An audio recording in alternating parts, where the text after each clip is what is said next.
జై తెలంగాణ. బాబు లాస్ట్లా తెలంగాణ కాదా మీరు? మళ్ళొకసారి జై తెలంగాణ.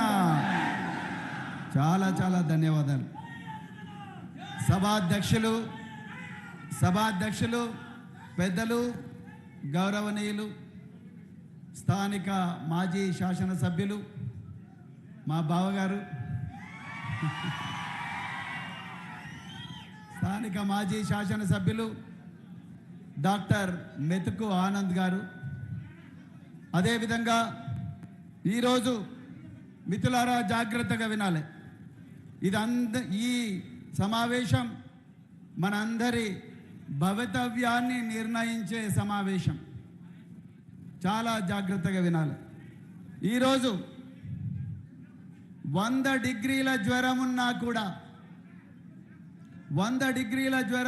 కూడా ఈరోజు వికారాబాద్లో మోమిన్పేట నుంచి కానీ, కోటపల్లి నుంచి కానీ, దరూర్ నుంచి కానీ, అదేవిధంగా వికారాబాద్ పట్టణం నుంచి కానీ, మన్నెగూడ నుంచి కానీ, బంట్వారం నుంచి కానీ, మరెన్నో మారుమూల గ్రామాల నుంచి ఇక్కడికి వచ్చి మీరందరూ మర్పల్లి మరెన్నో మండలాల నుంచి మీరందరికీ ఇక్కడికి వస్తే మీ అందరికీ తన విలువైన సందేశాన్ని దోపిడీ కాంగ్రెస్ పాలన నుండి, ఈ దుష్ట కాంగ్రెస్ పాలన నుండి, అదేవిధంగా ఈ దుర్మార్గపు బీజేపీ పాలన నుండి, కాంగ్రెసు మరియు బీజేపీల అక్రమ మైత్రి సంబంధం మీద ఆ ఉచ్చు నుండి తెలంగాణను 4.5 కోట్ల మంది తెలంగాణను విముక్తం చేయడానికి ఇక్కడికి వచ్చిన మన బీఆర్ఎస్ వర్కింగ్ ప్రెసిడెంట్ కేటీఆర్ గారికి గట్టిగా చప్పట్లు కొట్టండి. గట్టిగా. ఎస్, తప్పకుండా రాబోయే రోజుల్లో, ఎస్, థ్యాంక్ యూ, తప్పకుండా రాబోయే రోజుల్లో కేటీఆర్ గారి నాయకత్వంలో తెలంగాణ కేవలం దేశంలోనే కాదు ప్రపంచ పటంలో ఉండబోతున్నది మిత్రులారా. అదేవిధంగా మాతో పాటు ఈరోజు సభకు వచ్చిన పెద్దలు, గౌరవనీయులు, దేశంలోనే తొలి మహిళా హోంమంత్రి, అదేవిధంగా రంగారెడ్డి జిల్లా ప్రజలకు పెద్ద దిక్కు, పెద్దలు, గౌరవనీయులు మా మాజీ బాస్ సబితా ఇంద్రారెడ్డి గారికి, అదేవిధంగా మరి ఈరోజు ఇక్కడికి వచ్చిన స్థానిక పరిగి మాజీ శాసనసభ్యులు శ్రీ మహేశ్వర్ రెడ్డి గారికి, అదేవిధంగా రేవంత్ రెడ్డి గారికి 3 చెరువుల నీళ్లు దాగిస్తున్న మరి కొడంగల్ మాజీ శాసనసభ్యులు మరి నరేందర్ రెడ్డి గారికి, శుభబ్రత పటేల్ గారికి, మరెందరో సీనియర్ నాయకులు, మరి ముఖ్యంగా ఈ నియోజకవర్గ సభ్యత్వ నమోదు సమన్వయకర్త అయిన శ్రీ గట్టు రామచంద్రరావు గారికి, అదేవిధంగా ఈరోజు మా అందరికన్నా ముఖ్యులైన ముఖ్య అతిథి ఒకరున్నారు. ఎవరు? అది మీరే. మీకు మీరు గట్టిగా చప్పట్లు కొట్టుకోండి. మీ త్యాగాల పునాదుల మీదనే కేసీఆర్ గారి నాయకత్వంలో, కేటీఆర్ గారి నాయకత్వంలో తెలంగాణ వచ్చింది. మీ త్యాగాల పునాదుల మీదనే. ఈరోజు ఒక్క నిమిషం. ఈరోజు నిజానికి వికారాబాద్లో భూకంపం వచ్చిన ఫీలింగ్ వచ్చింది మాకు.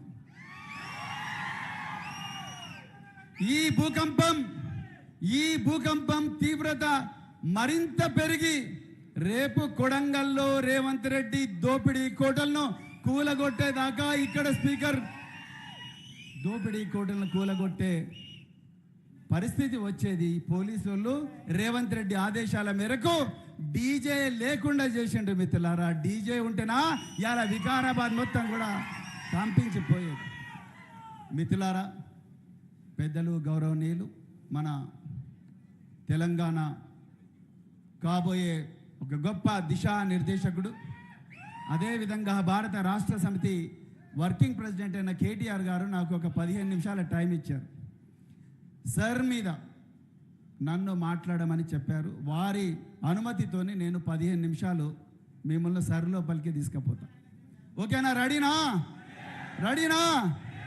మిత్రులారా, మేము వికారాబాద్ పట్టణంలో ఎంటర్ అయిన వెంటనే స్థానిక మాజీ శాసనసభ్యులు, నియోజకవర్గ ఇన్ఛార్జు డాక్టర్ మెతుకు ఆనంద్ గారు, మరి భారత రాష్ట్ర సమితి వర్కింగ్ ప్రెసిడెంట్ శ్రీ కల్వకుంట్ల తారక రామారావు గారిని, క్రేన్ ఎక్కించి బాబాసాహెబ్ అంబేద్కర్ గారి విగ్రహం మీదకి తీసుకొని పోయారు.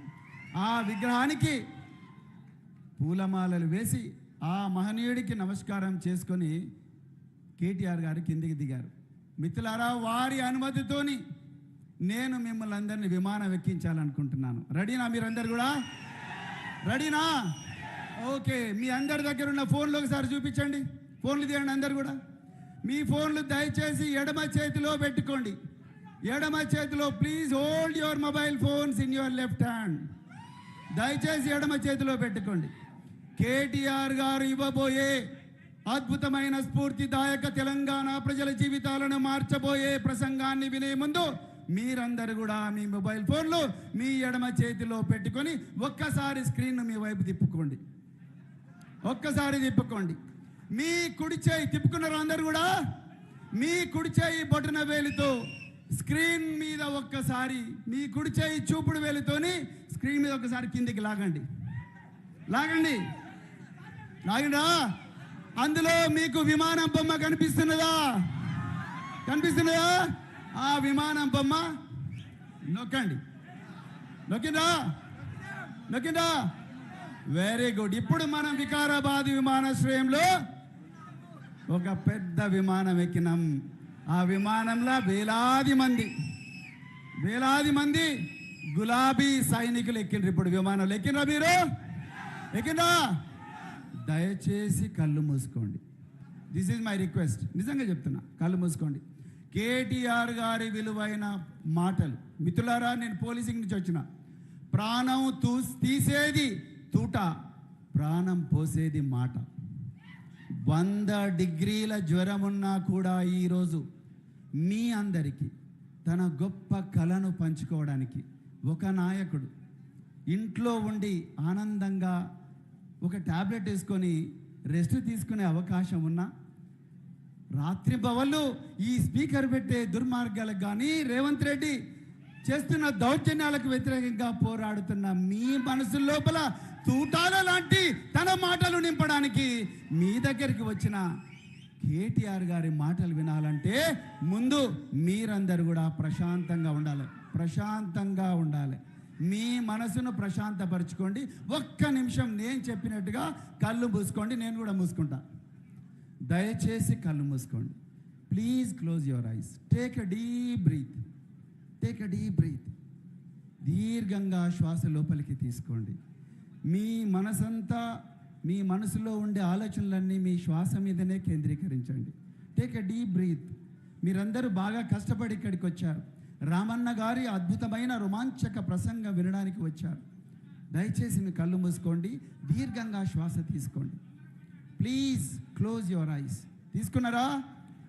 ఒక్కటే నిమిషం మీ ముందర పెడతాను. 2028వ సంవత్సరంలో నవంబర్ 30వ తారీఖు నాడు గొప్పగా ఎలక్షన్ జరిగి ఇక్కడ వేలాది ఓట్ల మెజారిటీతో వికారాబాద్ నుండి గులాబీ సైనికులు గెలిచి ఇక్కడి నుండి మన్నెగూడ మీదుగా, చేవెళ్ళ మీదుగా, అదే విధంగా మరి మొయినాబాద్ మీదుగా అమరవీరుల గన్ పార్క్ పోతే అక్కడికే అప్పుడు లక్షలాది మంది తెలంగాణ గులాబీ సైనికులు వచ్చి వాళ్ళు జై తెలంగాణ, జై కేసీఆర్, జై కేటీఆర్ అని నినాదాలిస్తూ ఆ జన సముద్రం ఒక్కసారి అమరవీరుల స్మృతి చిహ్నం దగ్గరికి పోయి అక్కడి నుండి డాక్టర్ బిఆర్ అంబేద్కర్ గారి 125 అడుగుల ఎత్తైన విగ్రహం దగ్గరికి పోతా ఉంటే సముద్రంలాగా అక్కడి నుండి పవిత్రానాయ సాధూనాం వినాశాయ చతుదృష్కృతాం ధర్మ సంస్థాపనార్థాయ సంభవామి యుగే యుగే అంటూ పెద్దలు, గౌరవనీయులు, తెలంగాణ పోరాట యోధులు, తెలంగాణ తొలి ముఖ్యమంత్రి శ్రీ కేసీఆర్ గారు ఒక్కసారి ఈ రాష్ట్రాన్ని నేను మళ్ళీ రక్షించడానికి మీ ముందుకు వచ్చాను అని అన్న వెంటనే అక్కడ నుండి మనమందరం కూడా సెక్రటరియేట్లో 6వ అంతస్తుకు కేసీఆర్ గారిని తీసుకొని పోతే అక్కడ కేసీఆర్ గారు మనందరి జీవితాలు మార్చడానికి సంతకాలు చేస్తూనే ఉంటారు. మనందరి జీవితాలు మారుతూ ఉంటాయి. రైతుల జీవితాలు మారుతూ ఉంటాయి. నిరుద్యోగుల జీవితాలు మారుతూ ఉంటాయి. విద్యార్థుల జీవితాలు మారుతూ ఉంటాయి. మన భూములకు రేట్లు పెరుగుతాయి. మన మీద అక్రమ కేసులు పెట్టిన పోలీస్ అధికారులందరి మీద కూడా చట్టపరంగా చర్యలు తీసుకుంటూనే ఉంటారు. ఈ విధంగా తెలంగాణ మళ్ళొకసారి భారతదేశ పటంలోనే కాదు ప్రపంచ పటంలోకి వెళ్ళబోతూ ఉంటుంది, దూసుకొని పోతూ ఉంటుంది. రాబోయే కృత్రిమ మేధస్సు వల్ల కోట్లాది మంది జీవితాలు నాశనం అవుతుంటే కేటీఆర్ గారు తన మేధో సంపద ప్రపంచంలో ఉండే అత్యంత అద్భుతంగా పనిచేస్తున్న మేధావులందరినీ కూడా తెలంగాణకు తీసుకొచ్చి మనందరి జీవితాలు మార్చే ఒక గొప్ప కళ. ఎంత బాగుంది కళ! ఒక్కసారి స్లోగా కళ్ళు తెరవండి. బాగుందా కళ? కళ బాగుందా మిత్రులారా? కేసీఆర్ గారు మళ్ళీ ముఖ్యమంత్రి కావాలనుకున్న వాళ్ళందరూ కూడా 2 చేతులు ఎత్తండి. ఒక్కసారి ఒక్కసారి ఒక్కసారి రమణ ఒక్కసారి దయచేసి 2 చేతులు ఎత్తండి. మీడియా మిత్రులారా మీరు కూడా ఎత్తాలి. దయచేసి 2 చేతులు ఎత్తండి. జై తెలంగాణ, జై తెలంగాణ. కేసీఆర్ గారి నాయకత్వం, కేసీఆర్ గారి నాయకత్వం, కేటీఆర్ గారి నాయకత్వం. చాలా బాగుంది, అద్భుతంగా ఉంది కళ. ఒక్క నిమిషం బ్రదర్, ఒక్క నిమిషం, ఒక్క నిమిషం, ఒక్క నిమిషం, ఒక్క నిమిషం, ఒక్క నిమిషం. రామన్న మీకోసం అద్భుతమైన గిఫ్ట్స్ తీసుకొచ్చిండి. ఇప్పుడు మీకు ఇస్తాడు ఆ గిఫ్ట్స్. ఒక్కడే నిమిషం. మిత్రులారా, ఇంత అందమైన కళలు న్యాచురల్గా ఈ కళను పీడకల చేయాలని కొంతమంది దుష్ట శక్తులు కుట్రలు పన్నుతా ఉన్నారు. వాళ్ళే ఈ సినిమాలో విలన్లు. ఆ విలన్ల గురించి తెలుసుకునే ఓపుకున్నదా? Very good. 3 వారాల క్రితం తెలంగాణలో భువనగిరి పట్టణంలో ఒక నాయకుడు ఒక మాట అన్నాడు. జాగ్రత్తగా వినండి. మేము దొర్లుకుంటైనా పొర్లుకుంటైనా కింద పడైనా మీద పడైనా మొండి చేసైనా తొండి చేసైనా ఆకాశం కింద ఉండే అన్ని దొంగ ప్రయోగాలు చేసైనా మేము తెలంగాణలో అధికారంలోకి రావాలని అనుకుంటున్నాం అని అన్నాడు. ఆ నాయకుడు ఎవరు? ఎవరు? ఎవరు? ఎవరు? నో. ఎవరు? ఎవరు? నో. ఎవరన్నారు అన్నమాట? Very good. సార్కో చాక్లెట్ ఇవ్వండి అర్జెంటుగా. నీకు చాక్లెట్ వస్తుంది ఒకటి. ధర్మపురి అరవింద్. గట్టిగా చప్పట్లు కొట్టండి. ఏ పార్టీనా? ఏ పార్టీ? Very good. జాగ్రత్తగా వినాలి. మన విమానం ఇప్పుడు భువనగిరి దగ్గర ఉన్నది. వికారాబాద్ విమానాశ్రయం నుంచి ఎక్కిన విమానం భువనగిరి దగ్గర ఉన్నది. భువనగిరి నుంచి అర్జెంటుగా మనం మధ్యప్రదేశ్ పోదామా? పోదామా? Very good. మధ్యప్రదేశ్లో మీనాక్షి నటరాజన్ అనే కాంగ్రెస్ రాష్ట్ర వ్యవహారాల ఇన్ఛార్జ్. ఆమెకి ఏమైంది? మీనాక్షి నటరాజన్కు వెన్నుపోటు పరిచింది ఎవరు? గట్టిగా చెప్పండి కొట్టండి. ఎవరు? గట్టిగా చెప్పండి. ఎవరు? రేవంత్. Very good. మీనాక్షి నటరాజన్కు వెన్నుపోటు పరిచింది రేవంత్ రెడ్డి. ఆమె రాజ్యసభ సభ్యురాలిగా అయ్యే అవకాశం ఉన్నప్పటికీ కూడా దొంగ దెబ్బ తీయడానికి తెలంగాణలో తన దోపిడీని, దౌర్జన్యాలను, అక్రమ సంపాదనను అడ్డుకుంటుందని ఆమె మీద వెనక నుంచి తన బీజేపీ మిత్రులందరికీ కూడా రహస్యంగా సమాచారం ఇచ్చి ఈమె మీద ఒక లీగల్ నోటీస్ ఉంది, కానీ అఫిడవిట్లో ఆ లీగల్ నోటీసు పెట్టలేదని చెప్పి దాని సమాచారం ఇవ్వలేదని ఆమె రాజ్యసభ అభ్యర్థిత్వాన్ని నాశనం చేస్తే ఆమె సుప్రీంకోర్టుకు పోయింది. సుప్రీంకోర్టులో ఊరట దొరికిందా? ఆమెకు దొరికిందా? దొరకలేదు. సుప్రీంకోర్టు ఏమన్నా తెలుసా? ఇది మీరు జాగ్రత్తగా వినాలి. గట్టు రామచంద్రరావు గారు ఆ విషయం చెప్పడానికే ప్రయత్నం చేశారు. సుప్రీంకోర్టు ఆమె ఏమన్నది? Election commission of India is an independent body. It is established by article 324 of Indian constitution. రాజ్యాంగంలో 324వ అధికారం ద్వారా ఏర్పాటు చేయబడ్డ ఈ ఎలక్షన్ కమిషన్ వ్యవహారాల్లో నేను జోక్యం చేసుకోను. మీనాక్షి గారు, ఐఎమ్ సారీ, నేను మీకు న్యాయం చేయలేను. మీకు రేవంత్ రెడ్డి వెన్నుపోటు పొడిచిండొచ్చు కాక నేను మీకు న్యాయం చేయలేను అని చెప్పి సుప్రీంకోర్టులు చేతులు ఎత్తేసింది. 2వ పాయింట్ మీరు గుండెలో రాసి పెట్టుకోండి. మీరు కేటీఆర్ గారి మాటలు ఎందుకు జాగ్రత్తగా వినాలనే దానికి నేను మీ మనసులను ప్రిపేర్ చేస్తున్నాను మిత్రులారా. మన విమానం ఎక్కడుంది? ఇప్పుడు ఎక్కడుంది? మరి అక్కడి నుంచి బెంగాల్ పోదామా? Very good. మీ కళ్ళ ముందర నిలబడ్డ ఈ డాక్టర్ ఆర్ఎస్ ప్రవీణ్ కుమార్ ఈరోజు భారత రాష్ట్ర సమితి వర్కింగ్ ప్రెసిడెంట్ కేటీఆర్ గారి నాయకత్వంలో జనరల్ సెక్రటరీగా పనిచేస్తున్న ఈ డాక్టర్ ఆర్ఎస్ ప్రవీణ్ కుమార్ 2021లో ఐపీఎస్ ఆఫీసర్గా ఉన్నాడు. నేను 2021లో ఎర్రవెల్లి అనే గ్రామం మర్కూక్ మండలంలో ఉంటే నాకు మా డీజీపీ గారు ఫోన్ చేసి, प्रवीण तुम कहाँ हो? सर मैं एर्रवेली गांव में हूँ, क्या कर रहे हो? एक पब्लिक मीटिंग पे लिए आया हूँ, अर्जेंट तुम्हारे को टिकट भेज दिया, तुम जाके सीधा शमशाबाद एयरपोर्ट जाके वहाँ से सीधा బెంగాల్ जाओ. అరే నాకు టైమే లేదు, నేను ముఠాముల్లా సర్దుకోనే లేదు, నేను అంటే నువ్వు పోవాలే లేకపోతే నా ఉద్యోగం పోతున్నారు. ఏమైంది సార్ అన్న, నేను ఎలక్షన్ కమిషన్ ఆర్డర్స్ అన్నారు. ఎలక్షన్ కమిషన్ ఆర్డర్స్ అంటేనే ఇక మేము మొత్తం మూటాముళ్ళు సర్దుకొని ఇండిగో ఫ్లైట్లో బగ్డోగ్రా అనే ఒక విమానాశ్రయానికి పోయినాం. శంషాబాద్ నుంచి ఎగిరిపోయినాం. పోయిన తర్వాత అక్కడ నేను పోగానే ఒక పోలీస్ ఆఫీసర్ సెల్యూట్ కొట్టి, welcome to west Bengal, now let's go to north Dinajpur అన్నాడు. అది 2.5 గంటల జర్నీ. సిలిగురి నగరం నుంచి 2.5 గంటల జర్నీ నార్త్ దినాజ్పూర్కి పోయి ఆ ఎన్నికల పరిశీలకులుగా నేను మొత్తం 10 నియోజకవర్గాల్లో తిరిగిన. ఎక్కడ కూడా ఏమీ గొడవ కాలేదు. జాగ్రత్తగా వినండి, ఎక్కడ కూడా ఏమీ గొడవ కాలేదు. ప్రశాంతంగా ఎన్నికలు జరిగినాయి. ఎక్కడ కూడా బందోబస్తులో ఇబ్బంది కాలేదు. చాలా చక్కగా జరిగినాయి. మమతా బెనర్జీ గారు ముఖ్యమంత్రి అయిపోయారు. 2000 కట్ చేస్తున్నా ఇక్కడ నేను 2026లో నా మిత్రులు చాలామంది ఐఏఎస్ అధికారులు, ఐపీఎస్ అధికారులు, వీళ్ళందరికీ నేను ఫోన్ చేసిన, అరే యార్ బెంగాల్ మే క్యా హో రహా హై? వాళ్ళు ఏమన్నారు తెలుసా? అరే బాబు మేము బెంగాల్లో లేవురా అన్నారు. జాగ్రత్తగా వినండి ఏమైంది అన్న. రాత్రికి రాత్రే మాకు ఫ్లైట్ టికెట్స్ ఇచ్చి కొంతమందిని తమిళనాడు ఇవ్వమన్నారు, కొంతమందిని కేరళ ఇవ్వమన్నారు, కొంతమందిని పాండిచ్చేరి ఇవ్వమన్నారు. మరి అన్న ఎలక్షన్లు ఎవరు నడిపిస్తారు? అరే బాబు ఇక్కడే ఉంది అసలైన secret. Bharatiya Janata party election commission అడ్డం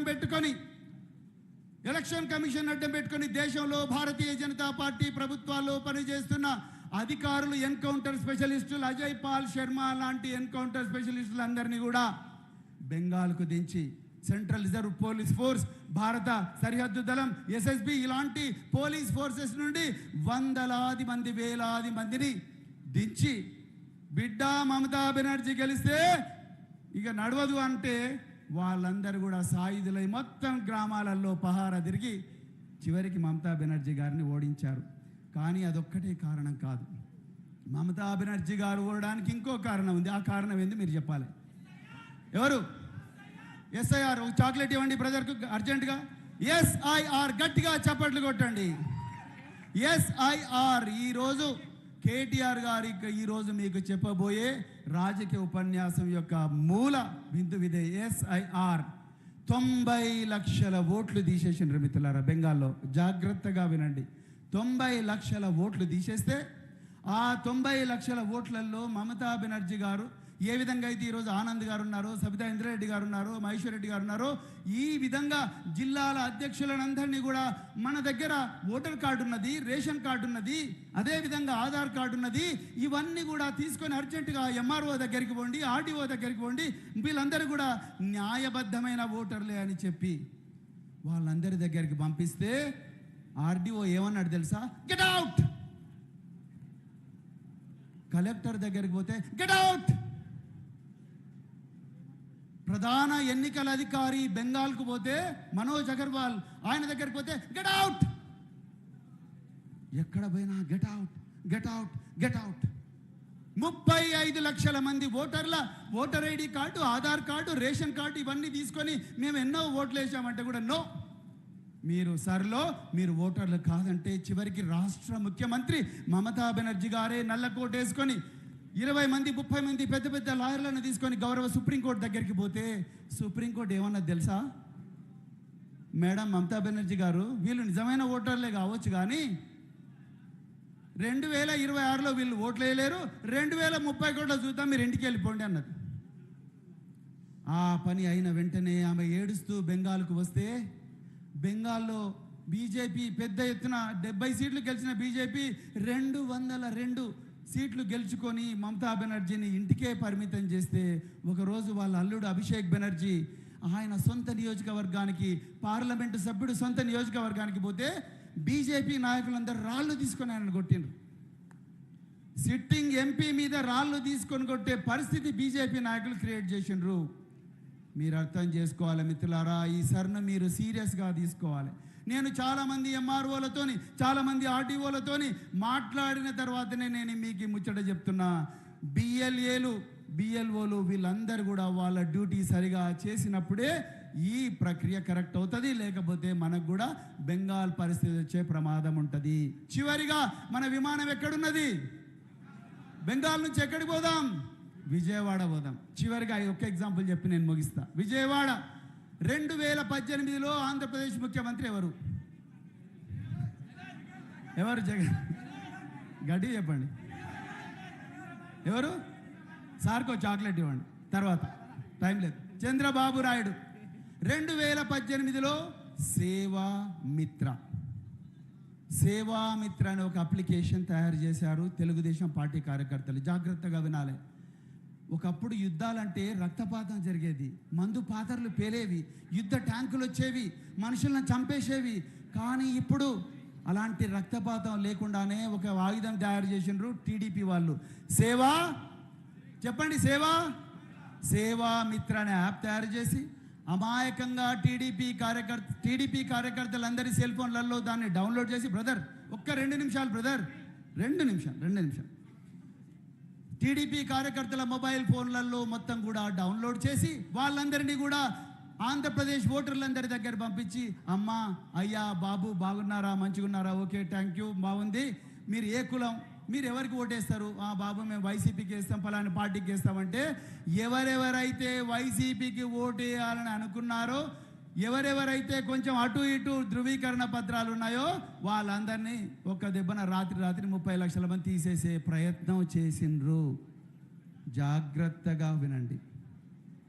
ఇది రేపు చంద్రబాబు నాయుడు శిష్యుడు ఎవరు? ఆయన ఏం చేస్తున్నాడు తెలంగాణలో? చంద్రబాబు నాయుడు శిష్యుడు ఎవరు? రేవంత్ రెడ్డి. చంద్రబాబు నాయుడు అక్కడ, ఇక్కడ రేవంత్ రెడ్డి, పైన బీజేపీ, మధ్యలో ధర్మపురి అరవింద్. ఇక బండి సంజయ్ గురించి నేను చెప్పను. ఓకే, అందుకొరకే రామన్న గారి సందేశం మీరు వినాలి. అర్థమైందా మీ అందరికీ? మిత్రులారా, మీరు బిఎల్ఓలు. బిఎల్ఏ అంటే ఏంటి? Booth level. వెరీ గుడ్, నీకు చాక్లెట్ వస్తుంది. బిఎల్ఓ అంటే ఎవరు? బూత్ లెవెల్ ఆర్గనైజరా? వెరీ గుడ్, నీకు చాక్లెట్ వస్తుంది. తర్వాత బూత్ లెవెల్ ఏజెంట్స్ గొప్పనా, బూత్ లెవెల్ ఆఫీసర్స్ గొప్పనా? బూత్ లెవెల్ ఏజెంట్స్ గొప్పనా, బూత్ లెవెల్ ఆఫీసర్స్ గొప్పనా? గట్టిగా చేతులెత్తి చెప్పండి. Very good. ఒక్క సీక్రెట్ చెప్తా. కాంగ్రెస్ వాళ్ళు, బీజేపీ వాళ్ళు బూత్ లెవెల్ ఏజెంట్స్ మీటింగులు పెట్టడం లేదు.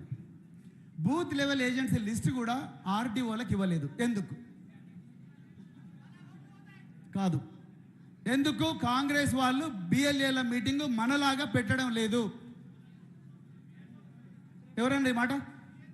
బిఎల్ఓ ఆ బ్రదర్కు 3 చాక్లెట్లు ఇవ్వండి. ఏం పేరు మీ పేరు?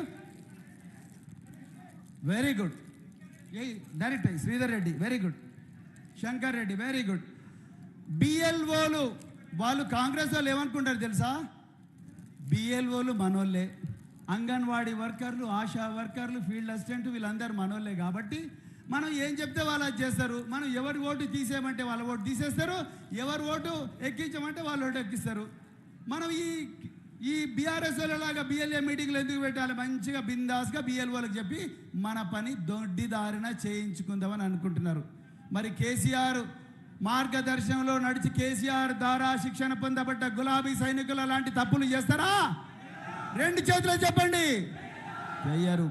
బాబాసాహెబ్ అంబేద్కర్ గారు రాసిన రాజ్యాంగం ఇచ్చిన 326 అధికరణం ద్వారా వచ్చిన ఓటు హక్కును పవిత్రంగా చూసి ఆ ఓటు హక్కును కాపాడుకొని ప్రజలందరినీ కూడా చైతన్యవంతం చేసే విషయాన్ని పుణికిపుచ్చుకున్న బిడ్డలే ఈ గులాబీ సైనికులు. ఇంకా చివరిగా 2 నిమిషాలు ఉంది. మన విమానం ఎక్కడున్నది? ఇప్పుడు విజయవాడ నుంచి మళ్ళీ వికారాబాద్కి వస్తున్నది. ఓకేనా? రెడీయా? Very good. కానీ నేను చెప్పేదాకా మీరు విమానం దిగొద్దు. అంటే మీరు మీ సెల్ ఫోన్లను ఎప్పుడు సైలెంట్ మోడ్లోనే పెట్టుకోవాలి. ఓకే మిత్రులారా, 3 ఫామ్ల గురించి మీరు బాగా 4 ఫామ్ల గురించి గుర్తుపెట్టుకోవాలి. మొట్టమొదటి form enumeration form. Enumeration form బిఎల్ఓలు మీ ఇంటికి వచ్చి 3 సార్లు ఇస్తారు. చాలామంది ఎంఆర్ఓలు ఆర్డీఓలు సార్ మీ బిఎల్ఏలు ఇంట్రెస్ట్ తీసుకోవడం లేదు, రేపు బెంగాల్ లాంటి ప్రమాదం మీకు కూడా వచ్చే అవకాశం ఉన్నది, అందుకొరకే దయచేసి బిఎల్ఓ ఎవరు ఏంటి అనేది దయచేసి తెలుసుకోండి. మీ అందరికి ఒక చిట్కా, కాంగ్రెస్ వాళ్ళకి చెప్పకండి దయచేసి. ఈసీఐ నెట్ అని ఒక యాప్ ఉంటుంది, గూగుల్ ప్లే స్టోర్లో ఉంటుంది, యాపిల్ ప్లే స్టోర్, దాన్ని డౌన్లోడ్ చేసుకోండి. డౌన్లోడ్ చేసుకొని మీ ఓటర్ ఐడి అందులో ఫీడ్ చేసిన వెంటనే మీకు బిఎల్ఓ పేరు, ఆయన మొబైల్ నెంబర్, ఆమె మొబైల్ నెంబర్ వస్తుంది. అర్జెంటుగా ఆమెకు కాల్ చేసి, ఆయనకు కాల్ చేసి, మేడం నేను కేటీఆర్ గారు కేసీఆర్ గారు నియమించబడ్డ బూత్ లెవెల్ ఏజెంట్ మా గ్రామం కేరెళ్ళి ఇవాళ మీ దగ్గరికి వద్దామనుకుంటున్నాను, లేకపోతే మీరు ఎప్పుడు వస్తారు మా గ్రామానికి చెప్పండి, మేము మా ఓటర్ లిస్టు రెడీగా ఉన్నామని చెప్పే సత్తా నీకు ఉండాలంటే నువ్వు ఇవన్నీ తెలుసుకోవాలి. ఎన్యూమరేషన్ ఫామ్ మనకు 2 ప్రతులు ఇస్తారు, ఒకటి మన కోసం, ఒకటి వాళ్ళ కోసం. రెండింటి మీద మన దాని మీద వాళ్ళు సైన్ చేస్తారు, వాళ్ళ దాని మీద మనం సైన్ చేయాలి. 3 సార్లు వస్తారు. ముఖ్యంగా చాలామంది ఎంఆర్ఓలు నాకేం చెప్పిండ్రయ్యా అంటే ఎన్యూమరేషన్ ఫామ్లో 2 డబ్బాలు ఉంటాయి. చాలా చాలా ఇంపార్టెంట్, ఇది బాగా గుర్తుపెట్టుకోండి, ఇంపార్టెంట్. ఈ ప్రశ్న మళ్ళీ మళ్ళీ వస్తుంది. 2 డబ్బాలు ఉంటాయి. లెఫ్ట్ సైడ్ ఉండే డబ్బాలో నువ్వు 2002లో ఎక్కడ ఓటేసినావు అనేది ఉంటుంది. నువ్వు ఓటు వేయకపోతే నీ తల్లిదండ్రులు ఎక్కడ ఓటేసిండ్రు ఆ వివరాలు రాయాలి. రైట్ సైడ్ డబ్బాలో నువ్వు ఇప్పుడు ఎక్కడ ఉండాలనుకుంటున్నావు, నీ లేటెస్ట్ ఫోటోగ్రాఫ్ ఏంటో అది కూడా ఇవ్వాలి ఎన్యూమరేషన్ ఫామ్లో. ఓకే, ఒక చిన్న ప్రశ్న మీ అందరికీ, ఈ దేశంలో ఓటు హక్కు కావాలంటే ఏమేమి అర్హతలు ఉండాలి? వెరీ గుడ్, ఎవరు చెప్పిండ్రు? 18 సంవత్సరాలు ఉండాలి. నీకు ఒక చాక్లెట్ వస్తుంది, వెయిట్ చేయి. ఇంకా ఏముండాలి? నో ఆధార్ కార్డు మర్చిపో 2 నిమిషాలు. Okay, next voter ID. No, voter కోసమే కదా, కొత్త ఓటు చేసుకోవాలంటే ఏం కావాలి? ఇండియన్ అయి ఉండాలి. Very good. నెక్స్ట్ లాస్ట్ ఇంకోటి ఇంపార్టెంట్, ఎవరైనా మాట సార్ మీ పేరేం పేరు? రాకేష్. గట్టిగా చప్పట్లు కొట్టండి. స్థానికుడు అయి ఉండాలి, కానీ 18 సంవత్సరాలు భారత పౌరుడై ఉండాలి, స్థానికుడై ఉండాలి. కానీ ఇందులో ఒక సీక్రెట్, చచ్చిన కాంగ్రెస్ వాళ్ళకి బీజేపీలకు చెప్పకండి. చెప్తారా? అస్సలే చెప్పొద్దు. 18 సంవత్సరాలు నిండకపోయినా మీరు ఓటు కోసం దరఖాస్తు చేసుకోవచ్చు. 17 సంవత్సరాలు దాటిన వెంటనే 17 సంవత్సరాలు ఉన్నప్పుడు కూడా మీరు ఓటు హక్కుకు అప్లై చేసుకొని అడ్వాన్స్డ్ ఓటర్ రిజిస్ట్రేషన్ అనే కొత్త ఫీచర్ ఇప్పుడు ఎలక్షన్ కమిషన్ తీసుకొచ్చింది. ఎవరికి చెప్పకండి, ఎవరికి, కాంగ్రెస్ బీజేపీ చచ్చినా చెప్పకండి ముచ్చట. నెవర్. వాళ్ళన్ని దొంగ ఓట్లు, మనం జెన్యూన్ ఓట్లు. వేలాది మంది, లక్షలాది మంది కొత్త జంజీలందరినీ కూడా మనం గులాబీ కండువా వేసి వాళ్ళందరినీ కూడా ఓటర్లుగా రిజిస్ట్రేషన్ చేయాలి. చేయాలా వద్దా? గట్టిగా చెప్పండి. Very good. నేను 3 నెంబర్లు చెప్తా, ఆ 3 నెంబర్లు మీకు ఏమర్థమని చెప్పండి. నెంబర్ 6 అంటే ఏంటి? ఫామ్ అంటే ఏంటి? Very good. కొత్త ఓటు నమోదు. నీకు 2 చాక్లెట్లు వస్తాయి. కొత్త ఓటు నమోదు ఫామ్ 6 చాలా చాలా ఇంపార్టెంట్. ఫామ్ 7 నో ఓట్లా. సార్ మీ పేరేం పేరు? Very good. కృష్ణ. గట్టిగా చప్పట్లు కొట్టండి. ఓట్ల తొలగింపు బెంగాల్లో ఇదే వాడారు, లాజికల్ డిస్క్రిపెన్సీ. బెంగాల్లో ఇదే వాడారు, ఓట్ల తొలగింపు. ఫామ్ 8. Very good. ఎవరు చెప్పింది కరెక్షన్ అని? Very good. నీ పేరేం పేరు? Very good. అభిషేక్. గట్టిగా చప్పట్లు కొట్టండి. ఈ 3 ఫామ్స్ చాలా చాలా ముఖ్యమైనవి. ఫామ్ 6 దేనికోసం? కొత్త ఓట్ల నమోదు. నేను ఫామ్ 6 అంటే మీరందరూ నమోదు అనాలి. ఫామ్ 6. ఫామ్ 7 తొలగింపు. Form 7, form 8. కానీ ఈ 3 మనం ఎవరికి ఇవ్వాలి? ఎవరికి ఇవ్వాలి? బిఎల్ఓ నువ్వన్నా? Very good. నీ పేరేం పేరు సార్? బిఎల్ఓకి ఇవ్వాలి. ఓకే, బిఎల్ఓకి ఇచ్చి వచ్చేయడమని ఇంకేమైనా చేయాలన్నా? చాలా చాలా ఇంపార్టెంట్. వెస్ట్ బెంగాల్లో గొడవ అయింది, నా ఫ్రెండ్స్ చెప్పింది కాబట్టి చెప్తున్నా. ఏమి ఇవ్వాలి? ఇచ్చిన తర్వాత ఏం చేయాలి? ఏం తీసుకోవాలి? ఎవరన్నారు ఈ మాట? ఎవరన్నారు? రసీదు తీసుకోవాలి. గట్టిగా చప్పట్లు కొట్టండి సార్, గట్టిగా చప్పట్లు కొట్టండి. మీరు వాట్సాప్లో మెసేజ్లు పెట్టడం కానీ, ఫేస్బుక్లో మెసేజ్లు పెట్టడం కానీ, ఇన్స్టాగ్రామ్లో మెసేజ్లు పెట్టి బిఎల్ఓ గారు మీకు నేను పంపించినా తీసుకోండి అంటే నో, ఆ పబ్బులోడికి వెళ్ళా. తప్పనిసరిగా రసీదు తీసుకోవాలి, జాగ్రత్తగా భద్రపరచుకోవాలి. మిత్రులారా, చివరిగా ఒక మాట చెప్పి ముగిస్తా. 2002లో అప్పుడున్న ముసాయిదా ఓటర్ లిస్టులో నీ పేరు లేకపోతే ఏం చేయాలి? ఏం చేయాలి? ఏం చేయాలి? తల్లిదండ్రుల ఏం పేరు? మీ పేరు అనిల్కి గట్టిగా చప్పట్లు కొట్టండి. తల్లిదండ్రులు కానీ, అమ్మమ్మ, తాత, వీళ్ళెవరైనా మీ సమీప బంధువులు ఉంటే వాళ్ళ ఓటు ఎక్కడుందో మీరు చెప్పాలి. దీన్నే మ్యాపింగ్ అంటారు.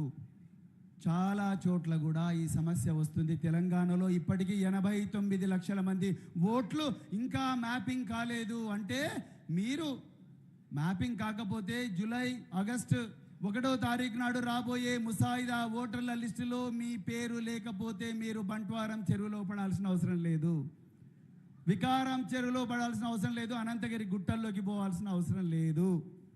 మీరు అర్జెంటుగా మీ దగ్గరుండే ధృవీకరణ పత్రాలు, అది 10th క్లాస్ మెమో కావచ్చు, బర్త్ సర్టిఫికేట్ కావచ్చు, గవర్నమెంట్ ఆఫ్ ఇండియా ఇచ్చిన సర్టిఫికేట్ కావచ్చు, ఇంకా ఏవైనా సర్టిఫికెట్లు ఉంటే 13 రకాల సర్టిఫికెట్స్ నెట్లో ఎక్కడైనా దొరుకుతాయి. సమయం లేదు కాబట్టి చెప్పాల్సిన అవసరం లేదు. ఆ సర్టిఫికెట్లు తీసుకొని మీరు అర్జెంటుగా మరి ఆర్డీఓ దగ్గరికి కానీ, ఎంఆర్ఓ దగ్గరికి కానీ, లేకపోతే డిస్ట్రిక్ట్ కలెక్టర్ దగ్గరికి పోతే ఆటోమేటిక్గా మీ ఓట్లు పదిలంగా ఉంటాయి. ఎవ్వరు కూడా టెన్షన్ పడాల్సిన అవసరం లేదు. భయపడొద్దు.